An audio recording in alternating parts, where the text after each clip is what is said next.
Бул ааламга назар салалы. Күн, жер, ай, планеталар жана галактика. Бир караганда хаостай көрүнөт.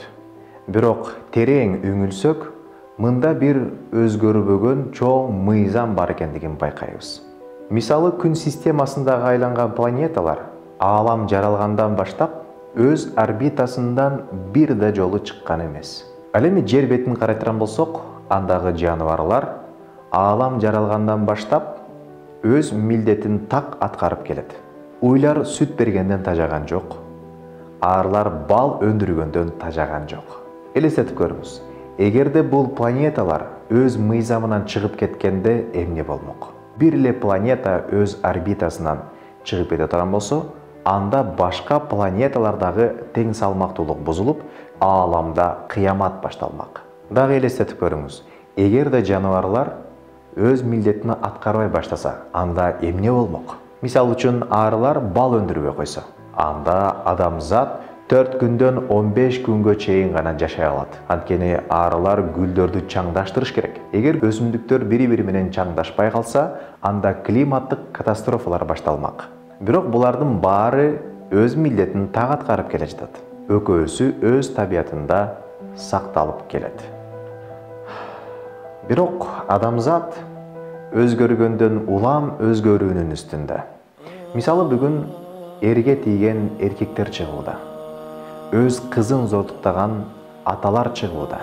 Ата-энесин каарлар үйүнө тыштап, керек болсо 80ге чыккан энесин урган уулдар дагы бар. Айтор, адам мурдагыдай адам болбой калды.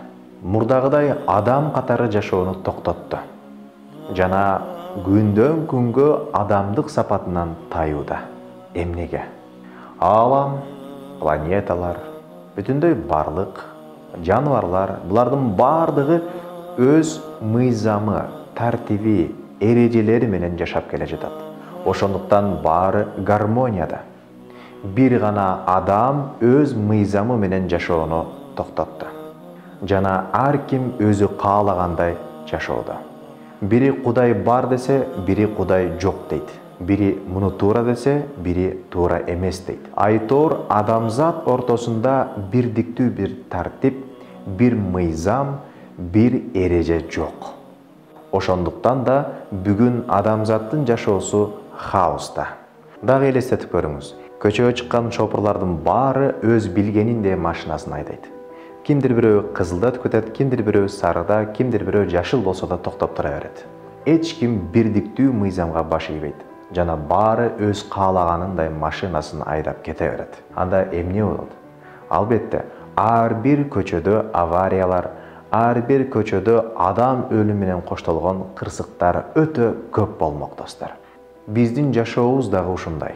Аллах Таала Куран аяттарында биз силерге ислам динин түз жол кылып, бактылуу болушуңар үчүн бердик деген мааниде өтө көп кабарлар келет, достор. Демек, бактылуу болууну кааласак, ислам дини менен жашайлы. Баарыбыз бир тартипке, бир эрежеге моюн суналы.